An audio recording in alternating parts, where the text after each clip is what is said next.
我们世界各地的莲友们，正国寺的常住法师，大家早上好，阿弥陀佛。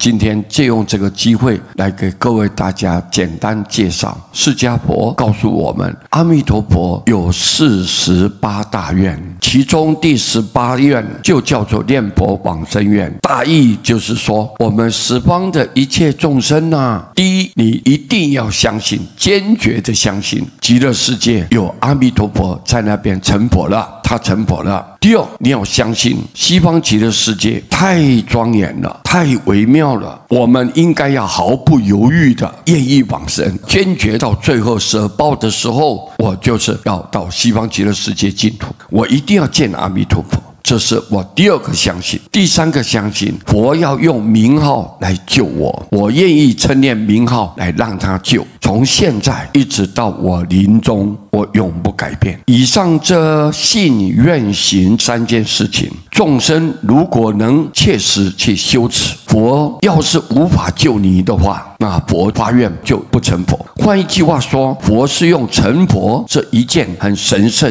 伟大的事情来跟众生担保，念佛一定往生，往生就一定成佛。释迦牟尼佛告诉我们啊，佛是如语者、实语者、不诳语者。佛所说的话是过去如此，现在如此，未来也是如此。过去相信，现在要相信，未来也要相信。过去不能改变，现在不能改变，未来也不能改变。佛是一个福慧圆满、自觉觉他圆满，一切都圆满，所以才叫做佛。所以佛是不会欺骗任何众生的。佛陀又说了，我来这个世间成佛的终极目标啊，是要一切众生都能够出离三界，跳脱6道轮回，彻底将生死了断，让人人都能成佛。这是佛来世间的最主要目标。佛陀说啊，法门没有高下，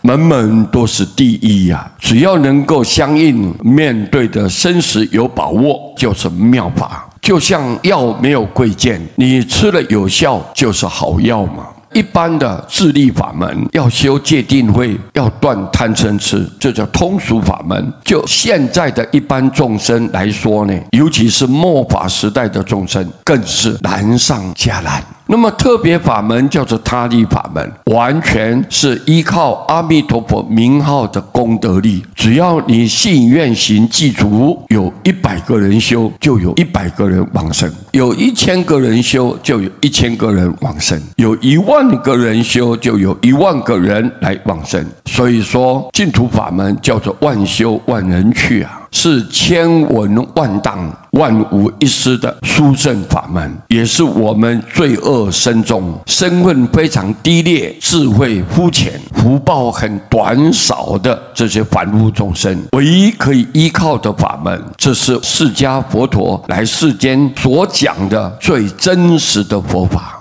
这些道理呢，对于众生会带来很大的利益。我们很感谢佛菩萨，希望透过今天的讲解，让大家能够加强更坚定的信念。我们大家一心的念佛，发愿往生到西方成就。感谢大家，阿弥陀佛。